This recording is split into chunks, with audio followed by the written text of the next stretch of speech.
उपराष्ट्रपति चुनाव का नतीजा आ गया और तस्वीर साफ हो गई है। एनडीए उम्मीदवार सीपी राधाकृष्णन ने विपक्षी गठबंधन के प्रत्याशी बी सुदर्शन रेड्डी को हराकर जीत दर्ज कर ली है।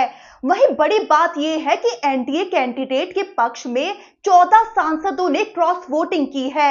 जीत का आंकड़ा समझे तो राधाकृष्णन को कुल 452 वोट मिले हैं, जबकि इंडिया गठबंधन के उम्मीदवार सुदर्शन रेड्डी को 300 वोट हासिल हुए।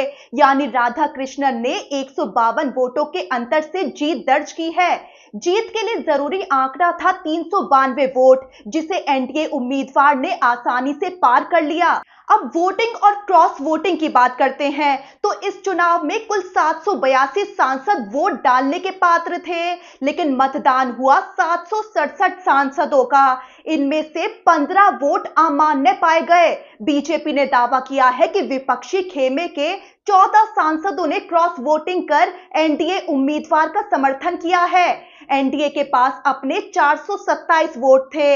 इसमें वाईएसआरसीपी के 11 सांसदों के समर्थन से संख्या 438 हो गई। इसके अलावा 14 क्रॉस वोट्स जोड़कर एनडीए के राधाकृष्णन का आंकड़ा पहुंच गया 452। वहीं विपक्ष को नुकसान ये हुआ कि न केवल उसके 14 वोट एनडीए के खाते में चले गए, बल्कि 15 वोट अमान्य भी हो गए। वहीं विपक्ष और एनडीए की रणनीति की बात करें तो इंडिया गठबंधन ने अपनी एकजुटता दिखाने के लिए सुप्रीम कोर्ट के पूर्व जज सुदर्शन रेड्डी को उम्मीदवार बनाया था।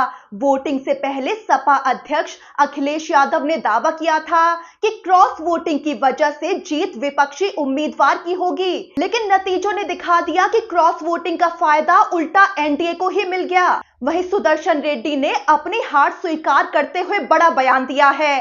वो बोले कि उन्होंने सांसदों से अंतरात्मा की आवाज पर वोट डालने की अपील की थी और शायद यही वजह रही कि कुछ वोट उनके बजाय एनडीए के खाते में चले गए। वहीं आपको बता दें कि इस चुनाव में 3 पार्टियों ने तटस्थ रहकर ना तो एनडीए और ना ही इंडिया गठबंधन का साथ दिया, जिससे बीजेपी के पक्के वोट कम हो गए थे और इसे बड़ा झटका माना जा रहा था। लेकिन विपक्ष की क्रॉस वोटिंग ने एनडीए के नुकसान की भरपाई कर दी। आपको बता दें कि जिन 3 पार्टियों ने वोटिंग में हिस्सा नहीं लिया वो है ओडिशा की बीजेडी, तेलंगाना की बीआरएस और पंजाब की शिरोमणि अकाली दल। वहीं बड़ी बात यह रही कि इस चुनाव में 15 वोट अमान्य करार दिए गए, जो कुल वोटों का लगभग 2% हिस्सा है।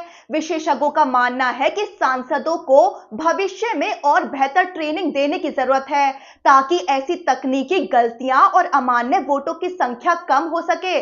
अब सीपी राधाकृष्णन देश के 15वें उपराष्ट्रपति बन गए हैं। वो जगदीप धनखड़ की जगह लेंगे, जिन्होंने 21 जुलाई को खराब स्वास्थ्य का हवाला देकर अचानक इस्तीफा दे दिया था। तो तस्वीर साफ है कि एनडीए का नंबर गेम, क्रॉस वोटिंग और विपक्ष की कमजोरी सबने मिलकर राधाकृष्णन की जीत पक्की कर दी।